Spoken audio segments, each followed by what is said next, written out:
माध्यम से मैं भारत के प्रत्येक उस व्यक्ति को आगाह कर देना चाहता हूं जो लोग सरकारों में बैठे हुए हैं और कोई SC, ST, OBC वर्ग का यानी कि अनुसूचित जाति जनजाति पिछड़ा वर्ग का वो लोग सरकार के अंदर मोर्चा संभाले बैठे हैं। थू है तुम्हारी जिंदगी पर। तुम किस बात का मोर्चा संभाल करके बैठे हो? जब जब तुम्हारी बहनों पर तुम्हारे भाइयों पर अत्याचार होते हैं तुम्हारी आवाज तक नहीं निकलती है। और मैं जानना चाहता हूं कि ये SC, ST पिछड़ा वर्ग आयोग है क्या चीज, किस लिए है? क्या इसलिए क्या तुमको मालूम नहीं कि तुम्हें फिर से पुराना द्रोण बनाया जा रहा है? जिस तरीके से द्रोण ने छल करके एकलव्य का अंगूठा काट लिया था, शायद आज भी सरकारें तुमसे यही काम करवा के अपने लोगों के वोट का अधिकार छिनवाना चाहती है। केवल तुम्हें यूज किया जा रहा है और तुम बड़े शौक से अपने लोगों को ले जाकर के स्लॉटर हाउस में कटवाने का काम करते हो। तुम पे नायत है अगर तुम आवाज नहीं उठा सकते अपनी बहन बेटियों की रक्षा सुरक्षा के लिए। और हम सौगंध लेते हैं कि यदि इंसाफ नहीं हुआ तो हम अपनी बहन बेटियों की रक्षा सुरक्षा के लिए, यदि तुम लोग कानून को ताक पे रखकर अन्याय कर सकते हो तो हम भी कानून को ताक पे रखकर अपने लोगों की रक्षा कर सकते हैं। आवाज दो हम एक हैं, आवाज दो हम एक हैं। साथियों, आज ये अन्याय अत्याचार यदि बढ़ रहे हैं तो इसमें मैं किसी का दोष नहीं, स्वयं तुम्हारा दोष बताऊंगा। इसके दोषी तुम हो। यदि आज समाज के प्रति एक वर्ग के ऊपर अन्याय अत्याचार हो रहा है, आप लोग छोटे छोटे संगठन बनाते हो। कोई चार वाल्मीकि इकट्ठे होते हैं, वाल्मीकि का संगठन बना लेते हैं। चार मेरे जाटो भाई इकट्ठा होते हैं, वो संगठन बना लेते हैं। चार मेरे OBC भाई इकट्ठा होते हैं, वो संगठन बना लेते हैं। चार मेरे ठाकुर भाई इकट्ठा होते हैं, वो संगठन बना लेते हैं। अरे क्या साबित करना चाहते हो? ऐसे संगठन का निर्माण हमने तुम्हें करके दिया है जो भारत को एक सूत्र में बांध सकता है। अरे हम सबको जाति धर्म से पहले हमें भारतीय होना चाहिए, हमें भारतीय होना चाहिए। इस बात को जब तक भारत के अंदर पूर्ण रूप से लागू नहीं किया जाएगा, यह अन्याय अत्याचार प्रत्येक वर्ग के प्रत्येक धर्म के व्यक्ति के साथ होते रहेंगे, क्योंकि यह चीज मनुष्य में मनुष्य के प्रति भेद पैदा करती है। और जब तक भेद की भावना रहेगी तब तक एकता स्थापित नहीं हो सकती।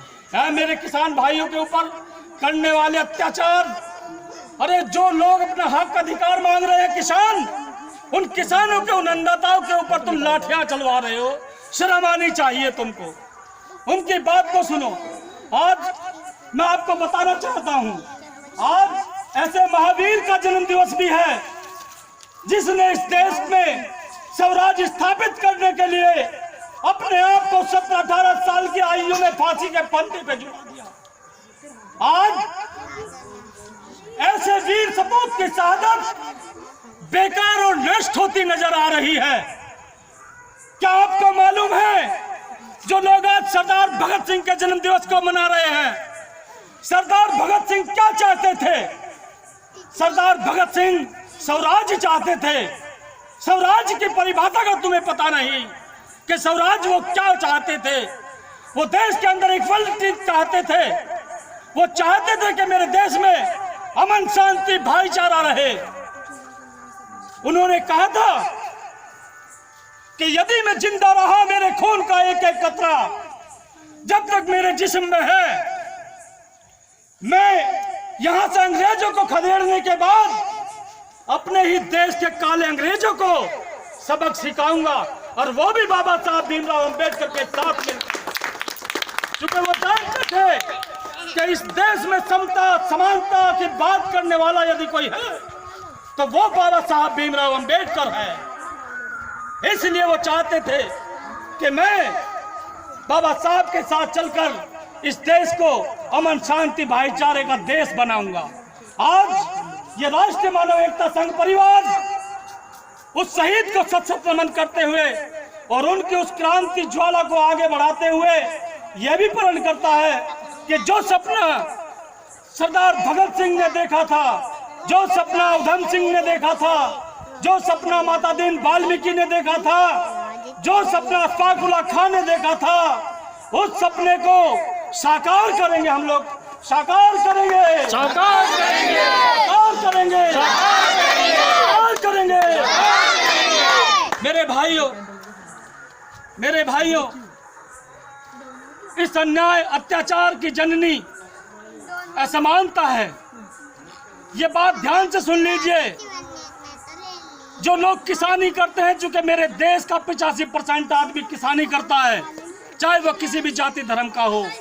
और आपको जानकारी होनी चाहिए, जहाँ जमीन ऊंची नीची होती है उस खेत में कभी अच्छी पैदावार नहीं होती है। ये सुनो। और जिस समाज में ऊंच नीच के भाव रहेंगे उस समाज में कभी अमन शांति भाईचारा स्थापित नहीं हो सकता है। इसलिए आप सब लोग मानवता को धारण करते हुए अपने देश के अंदर सबसे पहले ब्राह्मण, क्षत्रिय, ठाकुर, चमार, कुमार होने से पहले अपने आप को भारतीय बना लो।